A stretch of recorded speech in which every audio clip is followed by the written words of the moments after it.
This is Peri Chicken using Sanderson Farms Drumsticks and Thighs Combo Pack. There you go, Mark. We're gonna put the rub on the chicken and then we're gonna let it sit while we make the sauce. Throw it on the grill. Hey, Mark. Look out. Man, come on.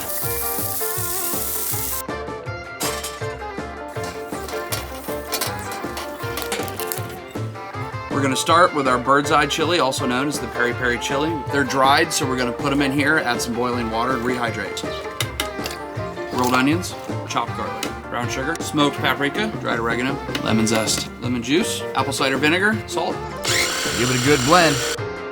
Add our allspice, bay leaves. We're gonna take our bay leaves out, put it back in here, give it a good blend, and then we're gonna slowly drizzle the olive oil. And just brush on some of your sauce. Man, look at that color. You're gonna rotate them often.